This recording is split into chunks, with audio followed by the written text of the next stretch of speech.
चाहे कितना ही अभागा मनुष्य हो, सुबह 3 बजे से 6 बजे उठकर ब्रह्म मुहूर्त में कर दो यह काम, जो चाहोगे वह मिलेगा। एक समय की बात है, माता पार्वती ने भगवान शिव से पूछा, स्वामी मैंने देखा है कि चाहे कितना ही अभागा मनुष्य हो, अगर वह सुबह के समय ब्रह्म मुहूर्त में उठता है तो वह बहुत सुखी रहता है, ऐसा क्यों है? मुझे ब्रह्म मुहूर्त का रहस्य बताइए। तब भगवान शिव ने कहा, हे देवी, मैं आपको इस प्रश्न का उत्तर एक कथा के माध्यम से बताऊंगा। कृपया आप इस कथा को ध्यान पूर्वक सुनना, और जो भी मनुष्य इस कथा को पूरा सुनेगा वह कभी भी इस अवसर को अपने हाथ से जाने नहीं देगा। ब्रह्म मुहूर्त का रहस्य जानकर पूरा जीवन बदल जाएगा। भगवान शिव कथा को सुनाना प्रारंभ करते हैं और माता पार्वती से कहते हैं, बहुत समय पहले की बात है, काशी में दीनू नाम का एक लड़का रहता था। वह लड़का बहुत ही अच्छा था, लेकिन एक गलत आदत थी, वह देर तक सोता रहता था। सुबह उसे जगाने के लिए घर वाले कई प्रयास करते थे, परंतु वह रोजाना सुबह देर तक उठता था। वह लड़का कभी भी 9 बजे से पहले नहीं उठता था। जब वह बालक था तब परिवार वालों ने सोचा कि जब यह बड़ा हो जाएगा तो इसकी आदत में सुधार हो जाएगी, परंतु वह लड़का जैसे जैसे बड़ा होता गया उसकी यह आदत और भी ज्यादा गहरी होती चली गई। दुनिया इधर से उधर हो सकती थी, लेकिन वह लड़का कभी भी जल्दी नहीं उठ पाता था। उसके पिता उसकी इस आदत से बहुत ज्यादा परेशान रहने लगा था। उस लड़के को ढेरों नकारात्मक शक्तियों ने घेर लिया था। वह सभी को पलटकर जवाब देता था और दिन भर उदास रहता था। इसका असर उसके स्वास्थ्य पर भी पड़ रहा था। जब उस लड़के को यह पता लगा कि उसके सारे मित्र सफलता को प्राप्त कर चुके हैं, तब वह और भी ज्यादा चिंतित हो गया और ईश्वर को कोसने लगा। वह बार बार यही कहता था कि मेरी किस्मत ही खराब है, परंतु उसके पिता अच्छी तरह से जानते थे कि उस लड़के के असफल होने के पीछे क्या कारण है। भगवान शिव ने कहा, हे देवी, फिर एक दिन की बात है, उसके पिता को किसी सन्यासी के बारे में पता चला। उसने तुरंत अपने बेटे की समस्या को लेकर उस सन्यासी के पास जाने का निर्णय लिया। सन्यासी को बेटे की आदतों के बारे में मैं बताया और सन्यासी ने कहा कि कल आप अपने बेटे को इस आश्रम में आने को कहिए। फिर उस लड़के का पिता अपने घर की ओर चला गया। उसे पता था कि अगर वह सीधे तरीके से अपने बेटे को सन्यासी से मिलने के लिए कहेगा तो वह कभी तैयार नहीं होगा। उसने अपने बेटे को अपने पास बुलाया और कहा, तुम्हारे सारे मित्र जीवन में सफलता प्राप्त कर चुके हैं, क्या तुम सफल नहीं होना चाहते हो? लड़के ने उत्तर दिया कि जरूर पिताजी, परंतु जब भी मैं अपने मित्रों से उनकी सफलता का रहस्य पूछता हूँ तो वह मुझे कुछ नहीं बताते हैं। फिर उसके पिता ने कहा कि मुझे यह रहस्य पता चल गया है कि वह सभी क्यों सफल होते जा रहे हैं। तब उस लड़के ने बड़ी उत्सुकता से पूछा, क्या पता चल गया है पिताजी, कृपया करके आप मुझे बताइए। उसके पिता ने कहा कि कल सुबह तुम्हें एक सन्यासी के आश्रम में जाकर उनसे मिलना है।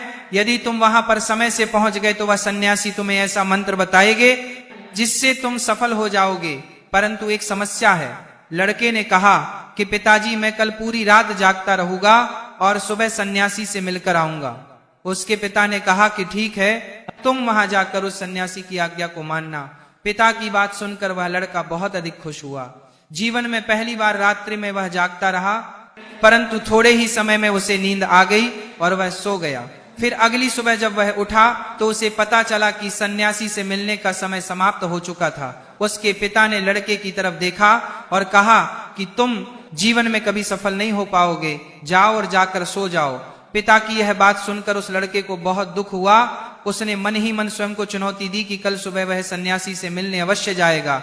उसने अपने पैर में एक छोटा सा घाव बना लिया, जिससे दर्द के कारण उसे रात भर नींद नहीं आई। भगवान शिव ने कहा, हे देवी, यह ऐसा पहला अवसर था जब उसने अपने जीवन में पहली बार सूर्योदय देखा था।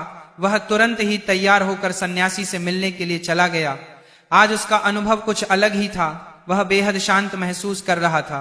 चलते चलते वह लड़का जैसे ही सन्यासी के आश्रम में पहुंचा तो वहां पर उसने देखा कि सन्यासी और उसके सभी शिष्य ध्यान लगाकर बैठे हुए थे। भगवान शिव ने कहा, हे देवी, फिर जब ध्यान का समय समाप्त हुआ तब लड़का उस सन्यासी के पास पहुंचा और उन्हें प्रणाम करते हुए बोला कि आपके पास कोई ऐसा मंत्र है जिससे मैं सफल हो सकता हूँ, कृपया करके मुझे मंत्र बताइए। मैं भी अपने मित्रों के समान सफल होना चाहता हूँ और अच्छा जीवन जीना चाहता हूँ। भगवान शिव ने कहा, हे देवी। फिर सन्यासी मुस्कुराए और बोले, अच्छा तो तुम वही बालक हो। तुम्हारे पिताजी मुझसे मिलने आए थे और उन्होंने तुम्हारे विषय में मुझे सब कुछ बता दिया था। मैं तुम्हें वह मंत्र अवश्य बता देता। परंतु अब लड़के ने जैसे ही परंतु शब्द सुना तो लड़का घबरा गया। उसने पूछा, परंतु क्या गुरुदेव? तब सन्यासी बोला, मैं तुम्हें वह मंत्र बताऊंगा, परंतु अगले 21 दिनों तक तुम्हें मेरी आज्ञा माननी होगी। मैं तुम्हें वह मंत्र 21 दिनों के बाद बताऊंगा। तब तक मैं तुमसे जो भी कार्य कहूंगा तुम्हें वह करना होगा। यदि तुम असफल हुए या कार्य के बीच में तुम्हारा संकल्प टूट गया तो उस मंत्र का असर नहीं होगा। दृढ़ निश्चय के साथ उस लड़के ने कहा कि मुझे आपकी सारी आज्ञा स्वीकार है। मैं अगले 21 दिनों के लिए आपका दास हूं। आप जो भी कहेंगे मैं वही कार्य करूंगा। मुझे केवल और केवल उस मंत्र के बारे में जानना है। फिर सन्यासी ने उस लड़के से कहा कि ठीक है, कल से तुम्हारा कार्य शुरू होगा। तुम इसी आश्रम में निवास करोगे। वह लड़का आश्रम में निवास करने के लिए तैयार हो गया। सन्यासी ने कहा कि यहाँ रहते हुए तुम्हें ब्रह्म मुहूर्त में उठना होगा और दूसरे शिष्यों की तरह ध्यान और तप करना होगा। साथ ही आश्रम के कार्यों में भी सहायता करनी होगी। ध्यान रहे, यह संकल्प टूटना नहीं चाहिए। अब लड़का सन्यासी की बात से सहमत हो गया और अगले दिन से उसके कार्य के दिन की शुरुआत थी। इस बार उसने दृढ़ निश्चय किया, परंतु 1 सप्ताह बीतने के पश्चात ही उसका संकल्प टूट गया और वह 8वें दिन देर तक सोता रहा। जब वह नींद से जागा तो उसने कहा कि मुझसे कितनी बड़ी भूल हो गई है। वह रोते हुए सन्यासी के पास पहुंचा और कहने लगा कि हे गुरुदेव, मेरा संकल्प टूट गया। अब मैं जीवन में कभी सफल नहीं हो पाऊंगा। सन्यासी ने उसे समझाते हुए कहा कि एक बार फिर से शुरुआत करो, फिर से संकल्प करो। फिर लड़के ने सन्यासी से पूछा कि सुबह उठना इतना आवश्यक क्यों होता है और यहाँ पर सभी लोग इतनी जल्दी क्यों उठ जाते हैं। तब सन्यासी ने लड़के को समझाते हुए कहा कि सुबह यानी ब्रह्म मुहूर्त में उठने के पीछे बहुत बड़ा विज्ञान छुपा हुआ है। लड़के ने कहा कि कृपया मुझे वह विज्ञान बताने की कृपा करें। सन्यासी ने कहा कि रात्रि को 4 पहर में बांटा गया है। पहला रुद्र काल, जिसका समय शाम 6 बजे से लेकर 9 बजे तक होता है। दूसरा राक्षस काल, जिसका समय रात्रि 9 बजे से 12 बजे तक होता है। तीसरा गंधर्व काल, जिसका समय रात्रि 12 बजे से 3 तक होता है। और सबसे अंत में जो पहर आता है उसे मनोहर काल कहते हैं। इस समय को ब्रह्म मुहूर्त या अमृत बेला के नाम से भी जाना जाता है। इसका समय भोर 3 बजे से सुबह 6 बजे तक होता है। यह वह समय होता है जब पूरे संसार की नकारात्मक शक्तियां निष्क्रिय अवस्था में होती हैं और सकारात्मक शक्तियां सक्रिय होती हैं। ब्रह्म मुहूर्त अर्थात देव मुहूर्त। ब्रह्म मुहूर्त का अर्थ देवताओं का समय होता है। वह सन्यासी आगे कहता है, इस समय देवता धरती पर विचरण कर रहे होते हैं और जागृत मनुष्य पर उनका बड़ा ही सकारात्मक प्रभाव पड़ता है। ब्रह्म मुहूर्त ऐसा समय होता है जिसमें मनुष्य का मस्तिष्क बिल्कुल खाली होता है, जिसमें किसी प्रकार के कोई विचार नहीं होते हैं। और जब इस समय व्यक्ति अपनी पुस्तक खोलकर पाठ का अध्ययन करते हैं तो उन्हें सब कुछ जल्दी जल्दी याद भी होता है और यह लंबे समय तक याद रहता है। यह ऐसा समय है जिसमें हम ज्ञान को समझने का प्रयास करते हैं। इस कारण आश्रम के सभी शिष्य और संसार में बहुत से ज्ञानी लोग ब्रह्म मुहूर्त में उठ जाते हैं। प्राचीन काल में रोशनी का कोई स्रोत न होने के कारण लोग अपने दिन का समापन सूर्यास्त के साथ और आरंभ सूर्योदय के साथ करते थे। यह एक तरीका है जिससे मानव जीवन प्रकृति के साथ तालमेल बनाकर चलता है। भगवान शिव ने कहा, हे देवी। फिर उस लड़के ने कहा कि ठीक है, मैं कल से अपना संकल्प फिर से शुरू करता हूं, परंतु ब्रह्म मुहूर्त में उठकर मुझे क्या क्या करना चाहिए। तब सन्यासी ने कहा कि ठीक है, मैं तुम्हें बताता हूं कि ब्रह्म मुहूर्त में क्या करना चाहिए और कैसे करना चाहिए। सबसे पहले उठकर धरती माता पर पांव रखने से पहले धरती माता को प्रणाम करना चाहिए और अपनी दोनों हथेलियों को देखना चाहिए और ईश्वर को धन्यवाद देना चाहिए कि उन्होंने तुम्हें आज का सूर्योदय देखने का अवसर दिया है। इसके बाद नित्य कर्म और स्नान करने से शरीर के ही नहीं बल्कि मन की शुद्धता भी बढ़ती है। स्नान करने के पश्चात ध्यान की प्रक्रिया होती है। ब्रह्म मुहूर्त में ध्यान की अवधि 21 दिन तक होती है। इस विधि का उपयोग तब किया जाता है जब आप अपनी कोई मनोकामना की पूर्ति चाहते हैं। यह ऐसा समय होता है जब व्यक्ति अपने आज्ञा चक्र को सक्रिय करने पर काम करते हैं। आगे वह सन्यासी कहता है, आज्ञा चक्र दोनों भौहों के बीच होता है। यह संकल्प का स्थान भी कहा जाता है।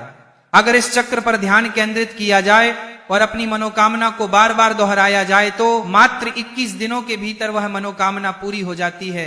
अगर आपके मन में कोई अधूरी मनोकामना है और आप उसे पूरा करना चाहते हैं, तब उसे सबसे पहले उस मनोकामना का स्पष्टीकरण कर ले। आपको क्या चाहिए है निर्णय अवश्य कर लें। इसके बाद ध्यान की विधि को शुरू करें। ब्रह्म मुहूर्त में स्नान के बाद एक ऐसा स्थान चुनें जहां पर वायु का प्रवेश हो। ध्यान में शुद्ध प्राण वायु का होना आवश्यक होता है। ध्यान की मुद्रा में रीढ़ की हड्डी सीधी होनी चाहिए, साथ ही गर्दन भी सीधी होनी चाहिए। सुखासन की अवस्था में दोनों हाथों को घुटनों पर रखकर आंखें बंद करके बैठ जाएं। हाथों की मुट्ठी को बंद कर लें और 2-3 मिनट तक बिल्कुल शांत हो जाएं। जब आपका शरीर स्थिर हो जाए और श्वास भी शांत हो जाए, तब उसके बाद अपना सारा ध्यान आज्ञा चक्र पर लगाएं। इस दौरान लंबी गहरी सांस लें और सांस को रोक कर रखें। इस समय आप अपनी इच्छा को मन ही मन दोहराएं और अपने मन से इष्ट देव और देवी देवताओं और गुरुजनों का चिंतन करें। भगवान शिव ने कहा, हे देवी, उस सन्यासी ने कहा, जब सांस को रोकना कठिन हो जाए तब धीरे धीरे सांस को बाहर की ओर छोड़ो। सांस को नाक से भरे और मुंह से बाहर छोड़ें। इस प्रक्रिया को 3 से 4 बार प्रतिदिन दोहराएं। ऐसा प्रतिदिन करने से आपकी जो मनोकामना है वह अवचेतन मन तक अवश्य पहुंच जाएगी और इच्छा पूर्ति जल्दी ही होगी। आज्ञा चक्र सक्रिय होता है और हमारी आज्ञा को पूरा करता है।